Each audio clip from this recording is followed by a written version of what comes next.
avoiding it, wasting it, or terrified of it, is actually a mirror reflecting your deepest feelings about yourself. Jung famously said that until you make the unconscious conscious, it'll direct your life, and you will call it fate.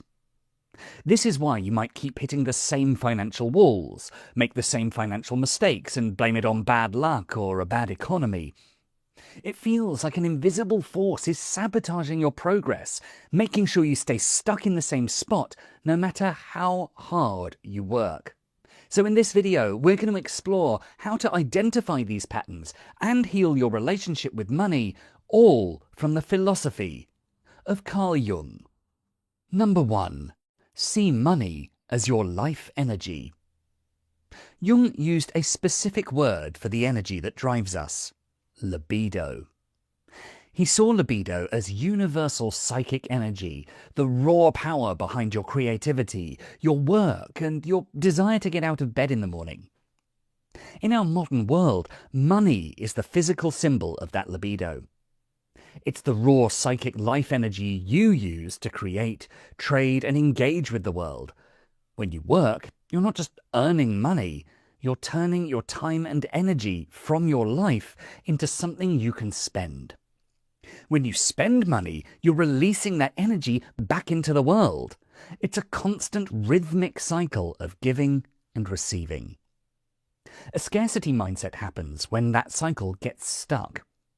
If you grew up feeling like resources were thin, or if you've been through a period of loss, you might start to treat money like a finite object that you have to protect at all costs.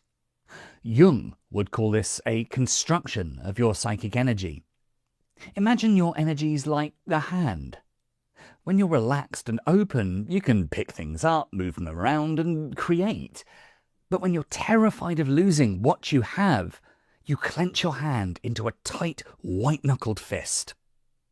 The problem is, when your fist is clenched, you can't grab anything new. You're so busy holding on to the little bit of energy you have left that you stop being creative. You stop taking risks. You stop noticing opportunities. You're terrified that if you let go, nothing will come back to replace it. Healing your relationship with money starts when you realize that as long as you have your mind, your skills, and your ability to solve problems, you have the source of that energy within you. When you trust your ability to create value for others, you stop clenching. You start to see money as something that flows through you rather than something you need just to survive. To start shifting this, pay attention to your clench. When you have to pay a bill or something you need, notice if your chest gets tight or if you feel a sense of panic. That's your energy constricting. Just observe that physical sensation. Instead of thinking, I'm losing $50, try thinking, I'm releasing $50 of my energy to support someone else's work, and I have the capacity to create more.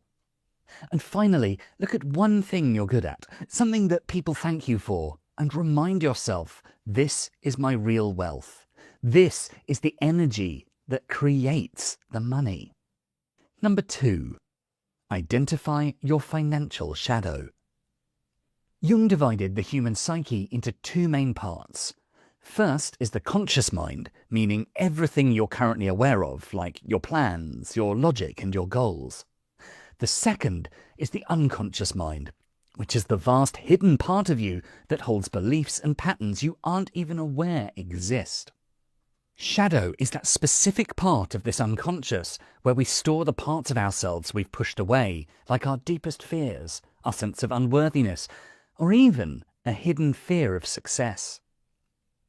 This process begins in early childhood.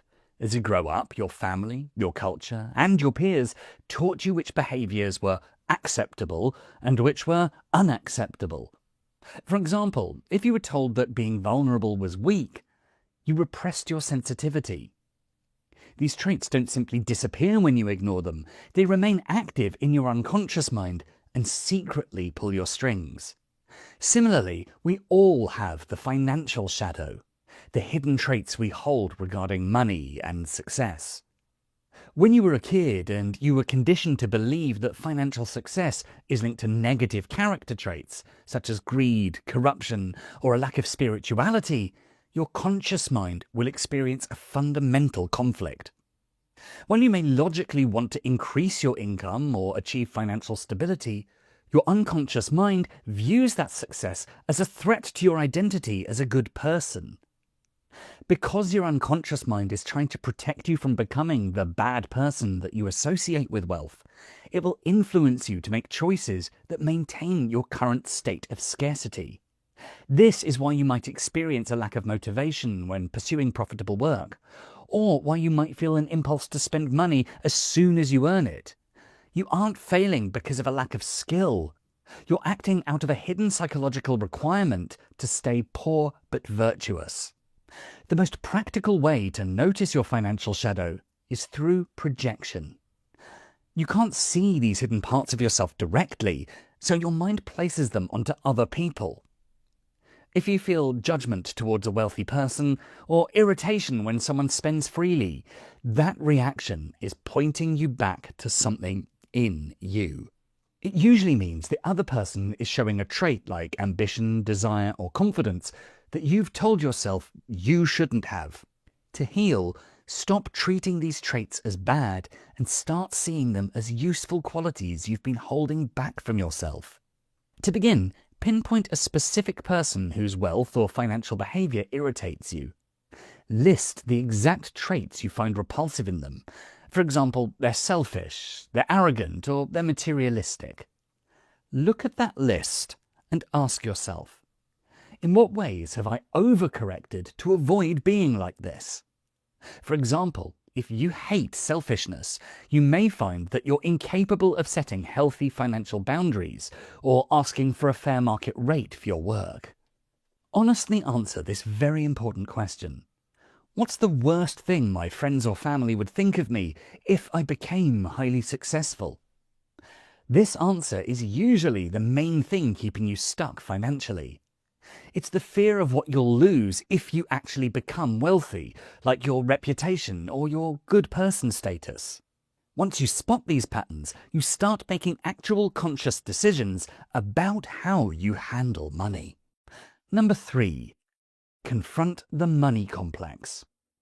In Jungian terms, a complex is a cluster of old memories and childhood beliefs that have knotted together over time.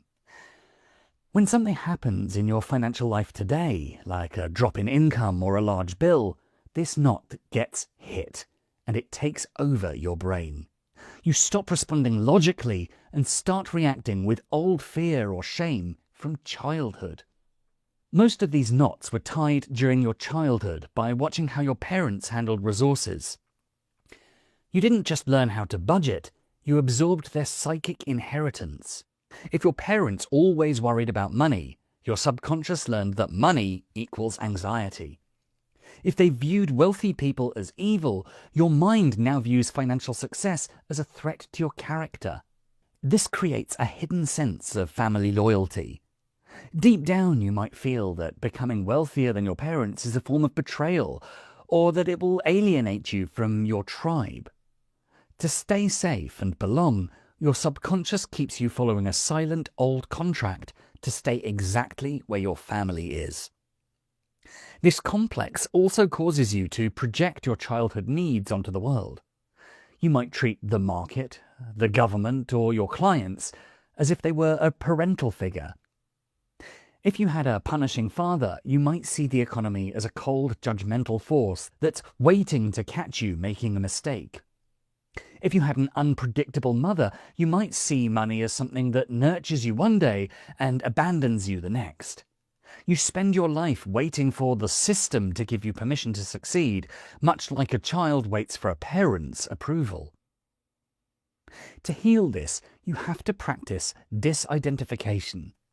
The moment you look at your bank account, instead of letting that feeling turn into a story about how you're a failure, label it immediately by saying, "This is my money complex talking." Next, remind yourself that your situation today is different from your past. You're not a child anymore, and you've more control than you did back then. A simple thought like, "This is my life now, not theirs," can help you come back to the present. Then challenge the hidden loyalty contract. Doing better financially is not a betrayal. It's simply growth. You can respect your family and still choose a different path. In fact, improving your situation can help break the old patterns instead of continuing them.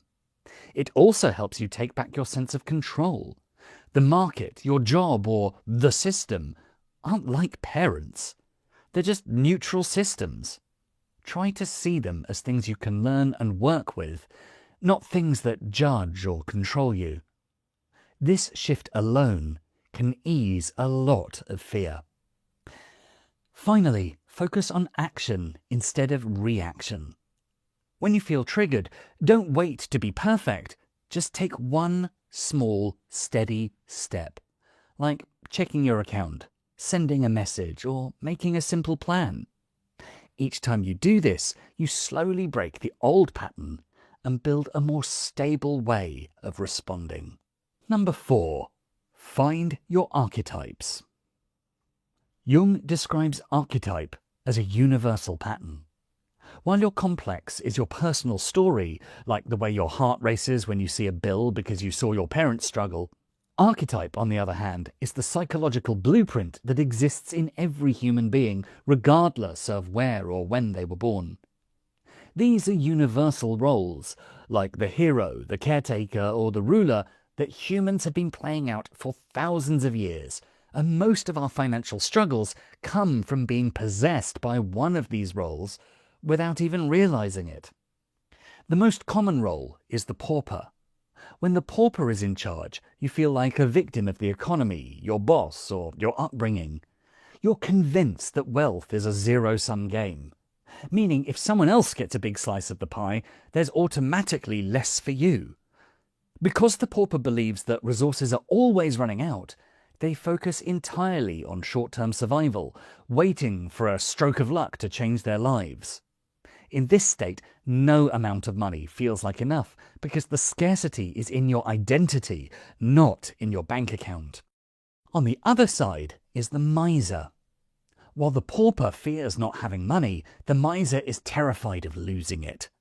This character treats every dollar like a shield to keep a dangerous world at bay. They hoard their resources, but the money becomes dead energy because it never moves or grows. The miser often lives in a self-imposed state of poverty, refusing to enjoy life or take risks. Then there's the profligate, the version of us that cannot seem to keep money no matter how much we make.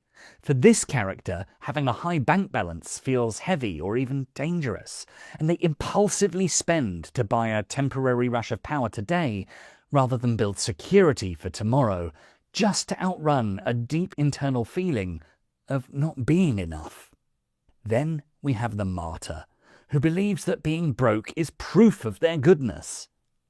They equate wealth with greed, so they unconsciously sabotage their own success to stay spiritually pure. They undercharge for their work, they overgive their time, eventually ending up exhausted and resentful. The healthy, balanced state we're aiming for is the sovereign. The sovereign doesn't see money as a monster to fear or a god to worship. They see it as a tool to be managed.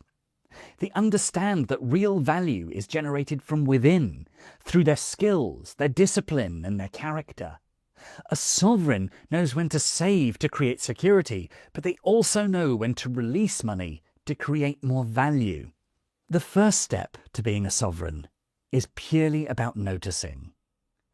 When you deal with money, checking your balance or looking at a price tag, do you feel a tightness in your chest, a sudden urge to close the tab, a rush of excitement to buy something you don't need? Then give it a name, like, this is pauper, or this is miser. That small step creates distance. You're no longer caught in the reaction, you're seeing it. And once you see it clearly, it starts to lose its hold. You realize it's just an old pattern, not something you actually have to follow. Imagine your mind has a throne. Usually one of these shadow characters, the miser, the profligate, or the pauper, is sitting on it, shouting orders. To be sovereign, you have to mentally ask that character to step down. Now that the seat is empty, step into it. And from this calm, empty place, look at the money again and ask yourself these two logical questions. Does this action serve my long-term vision? And am I acting out of a position of power or a position of fear? This is how you take back control, not by reacting automatically, and instead making a steady, conscious decision. Number 5. Use active imagination. Jung developed a technique called active imagination to bridge the gap between your conscious mind and your unconscious patterns. In this, you treat the different parts of your psyche as if they were real, independent people. Close your eyes and imagine that money is an actual person standing right in front of you. Don't try to force a specific image. Let your mind show you what it really thinks. Is it a cold, distant aristocrat who looks down on you? Is it a neglected child who's afraid to get close? Or is it a powerful, intimidating deity that demands a sacrifice? How this figure appears shows you how you currently relate to money. If it feels like a burden, you'll tend to push it away. If it feels like it's judging you, you'll likely feel guilty for wanting more. Once the image is clear, you start a dialogue. In your mind, ask this figure honest questions like, why are you staying away from me? Or, what do you need from me to feel safe here? The key is to wait for a response without judging it or trying to make it logical. You're looking for the truth of your unconscious, not a textbook answer.